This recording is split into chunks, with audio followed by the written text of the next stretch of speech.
Hello and welcome to this conversation with Ronnie Screwvala, the chairperson and co-founder of upGrad.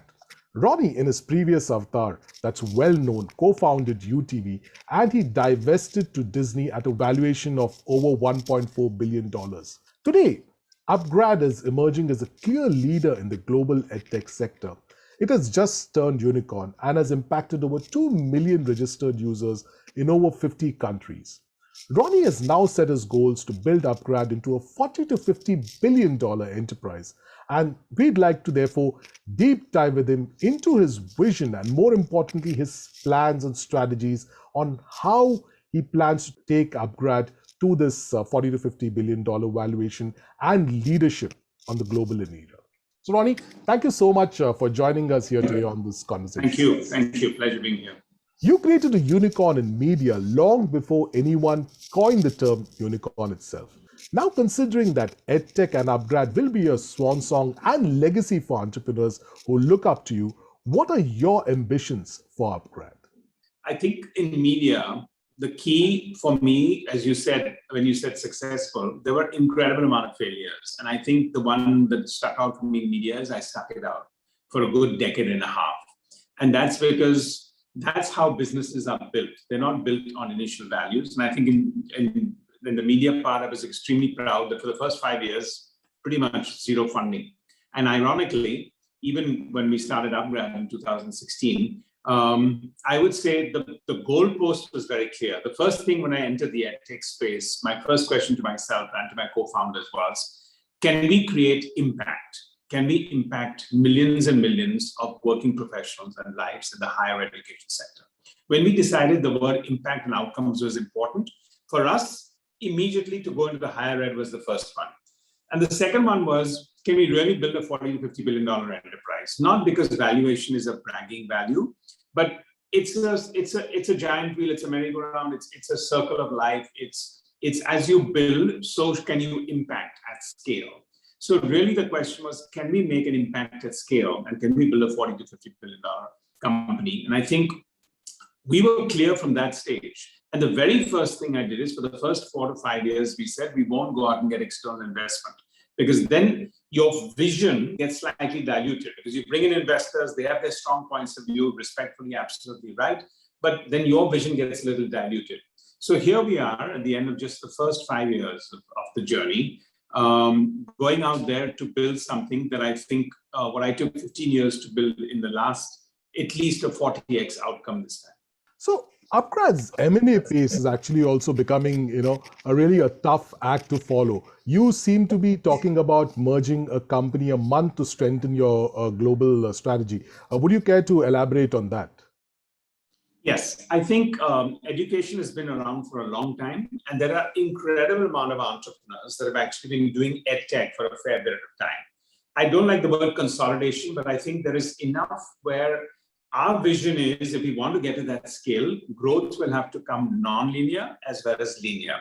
And therefore, non-linear is a very active part for us to build a $40 to $50 billion enterprise. So to that extent, identifying incredible entrepreneurs, A, around the world, B, in the integrated business of anything to do from an age group of 18 years to 60 years and serving everyone in between is really the core focus. So I think while we have in the last 4 or 5 or 6 months announced almost 4 M&As, and I think in the next 6 to 8 months, there'll be another 4. The next 4, of course, will be at a much larger scale and will be global. But if you look at that, there's a lot of homework that goes behind it. It's almost 6 months of planning, 6 months of understanding that business. 2 things really happen. Can we have the entrepreneur continue and build that company for the long term for the next decade? Number 1. And number 2, can we accelerate the growth of that company at least 4 to 5x from what they could have done on their own without the entrepreneur now being distracted from raising funds and doing everything else because it's part of one activity. I'm a firm believer, and I think I built the media business based on the fact that the whole is bigger than the sum of the parts. And I think what we want to build at upGrad in EdTech, I strongly believe that I want to apply that whole is bigger than the sum of the parts. Now, K-12 is where the noise really is, right? But is higher ed really the long-term play? And we know globally that it is. Is there a greater market and perhaps a more resilient market to be created versus K-12, which seems to be more of a low-hanging fruit, and not just in India, but worldwide? K-12 is an established market, but it's an extremely regulated market around the world, except when you go for the value adds, which is tutoring, content, and all augmentation. K-12 is also fraternalized because all parents have a guilt complex and a FOMO complex. And between the two, there is a large wallet share that can go to entertain that. But I would say in COVID, there's been an extenuation of that. There's been a very sharp hockey stick. My personal point of view is it'll flatten itself out as you go forward. The real outcome is in higher ed, and that's why we're pursuing that. That doesn't mean that we don't think there are segments of K-12 that will be relevant, but right now, the outcomes, when you're taking an undergrad, most of our people who got into jobs at a very early stage could not actually do one or the other, and now can go out and do a degree, go do test prep. The segment of higher ed is much bigger. The challenge is the market is to be made, because education has been an event so far, and everyone looks at school and then in college, and then you feel that's the end of it. And now, because lifelong learning is here to stay, that's a market creation. So nobody knows how big that market is, but I think we do. Again, going back to my media days, creating a market, pushing the envelope is something that we all really revel in. And I think that's what excites us here. Overall, it's a higher ARPU market with higher outcomes and a market to be made. What about the fact that in this market, you're also going to see a lot of competition from the global players, which is perhaps not there in the K-12 market, as you said. It's regulated, it's India-centric, and therefore global players and a lot of even global universities, etc., want to bring higher learning. They want to bring in more people into their ecosystem, as it were. So how will you be able to compete with them?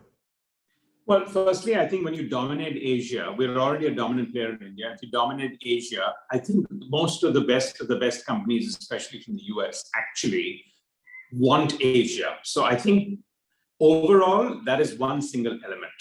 The second one for us is we're an integrated company. A lot of people are into very specific areas, and I think our power is really being an integrated company, being a lifelong partner from the age group of 18 to 60.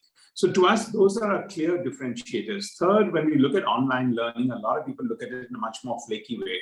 I think deep learning experience is the most important one. We have 80% or 85% completion records, and about 40% of our customers come back from repeats and referrals. When you look at most global companies and they hear those statistics, they're a no. So I think we're on the right track. Competition will always be there, but basically, even if the competition is nibbling at each other, at the end of the day, for the next 10 years, we're all growing the market. You know, in the last 45 days, there's been a lot of action on the M&A front. You know, Blackstone bought out majority in Simply Learn. Byju's bought out Great Learning, and Emeritus got, I think, $400 million in primary capital. And globally, Coursera got listed. To you acquired edX, etc. Now you have staked a claim to be a very integrated play in edtech that spans all parts that touch learners, and like you said, from ages 16 to 60. So how do you see this panning out for you in the competitive landscape, vis-a-vis all this global M&A action that's happening? I think our differentiator is clear. We're in the deep learning space. We want to create career outcomes. So I think there's this clear low-hanging fruit market when you look at the sort of university branded certifications, which most of the players are in. This is not about a university land grab. The world doesn't exist with the top 20 universities. In each country, there are multiples and thousands of universities, and actually university brands localized is very, very strong. Most brands work within a 200-kilometer radius, whether it's in the US or in India. You normally have affinity with brands in your state, in your part of the world, barring the top 20 brands that everyone hears of. So when you take away the top 20 brands, I actually feel that it's an incredible market. So for us, I think while there is a large segment that some of them have pursued in the what I would call branded certification space, the final long run, long go down, as we would call it, is really the one where you stick it out and you look at everything you looked at, and I think it's going to be career outcomes on a sustained basis. Also, from our point of view, we are and have just brought in and been part by our universities within our group. That changes the entire part of it. So when you take that long-term mapping for deep learning, measuring outcomes versus just certification courses and university land grab, I think that's our differentiator. You know, you referred in when it came to media, you said that your strategy was very unique. Y'all went ahead, understood and got that market. But what also happened, Ronnie, is that the media market perhaps wasn't as crowded back then. Now, you yourself have said that in this space, there may be in the next 4 to 5 years, 5 to 6 global edtech players, and you are clear that upGrad will be one of them. But also right now, if you look at the noise on valuations, it seems that multiple players are eyeing the same slots, right? So what is your standout strategy here? In media, you built a unicorn by outlasting all the others and always looking at scale with a clearly differentiated approach. So with upGrad, what will it take to be on top of the world? I think one of the words you use, which is outlast. The second one, I think, is scale. The third one is branding. And the fourth one is integrated.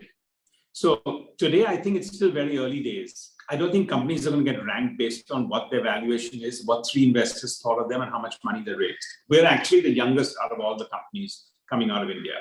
Second, I think the global edtech companies are going to come basically from either the US or India. In fact, I would have said China, but now the regulatory environment has changed very, very substantially. And we think for the long run. And it's not a regulatory change, it's much more a political regulatory change. So I think that's embedded for the long run, which gives opportunities for a combination of India and US companies to emerge as ones. I don't think the US companies can grow on their own, even though it's a very mature market.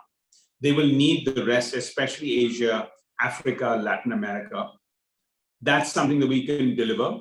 So when we look at that, I think combination of the Asia dominance and the American market, along with the frontier markets of Africa and Latin America, is pretty much our very clear focus. Second, I think just as founder experience and backdrop, I mean, yes, we built something at scale. B, we run listed companies. So I think defining an ambition is one thing, executing on it requires a completely different finesse. So I think the real jury's out right now. The first leg of judgments will happen over the next 3 to 4 years of what are the absolute top emerging edtech companies in the world at scale.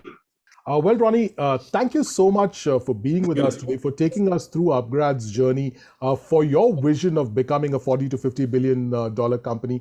And it's clear that deep learning and not certifications will really be the way ahead. And what you'll have built, your leadership in Asia, along with the scale that you'll plan to build with M&A as well as organic growth, will hold the keys to the road ahead. Thank you so much for being here, and all the best for upGrad. Thank you so much.